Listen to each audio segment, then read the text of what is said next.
사랑하는 여러분, 이 현대인들은 참 피곤하게 삽니다. 그러다 보니 사람들은 누구나 다 이 자신들이 피곤할 때 이 피곤을 푸는 저마다의 방법들 하나쯤은 가지고 있습니다.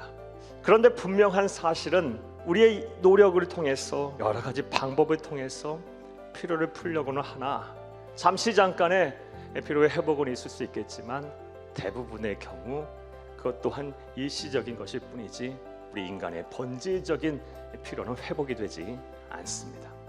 왜냐하면 우리를 힘들게 하고 우리를 어렵게 하고 우리를 지치게 하는 피로는 대체로 육체적인 피로라기보다는 우리의 영혼의 피로이기 때문입니다.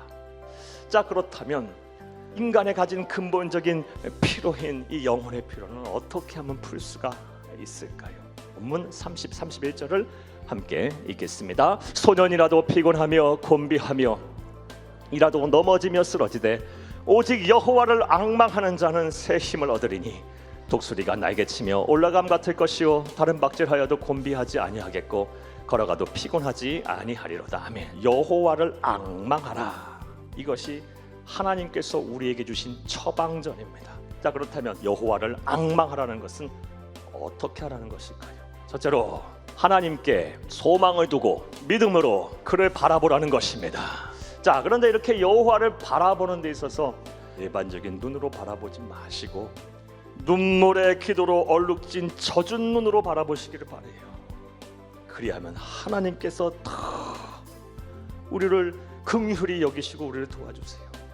자, 또 두 번째로 여호와를 앙망하라는 말의 의미는 무엇일까요? 둘째로 하나님과 단단히 묶여 하나가 되라는 것입니다. 하나님과 하나가 되게 되면 하나님과 내가 한 몸이 되는 거예요.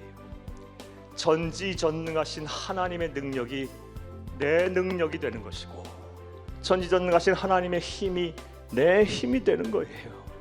전지전능하신 하나님의 생각이 내 지혜가 되는 거예요. 천하 우주 만물을 소유하신 하나님의 그 주권이 내 것이 되는 거예요.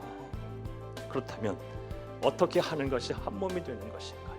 우리 또한 거룩해져야 돼요. 먼저 내가 죄인임을 인정해야 돼요. 그리고 회개하셔야 합니다.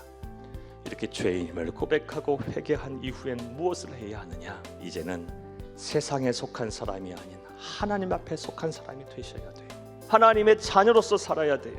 세상의 가치관에 함몰돼서 사는 것이 아니고 하나님의 말씀과 하나님의 뜻과 하나님의 기준으로 세상을 살려고 노력을 하셔야 돼요. 이것이 바로 여호와를 앙망하는 것이고 그리할 때 비로소 우리는 참된 행복을 누리게 될 것이며 인생에 가진 근본적인 이 피로가 해결될 것입니다. 영혼의 피로가 말끔하게 사라질 것입니다. 이런 복이 저와 여러분의 복이 되고 저와 여러분의 은혜가 되기를 간절히 주의 이름으로 축복합니다.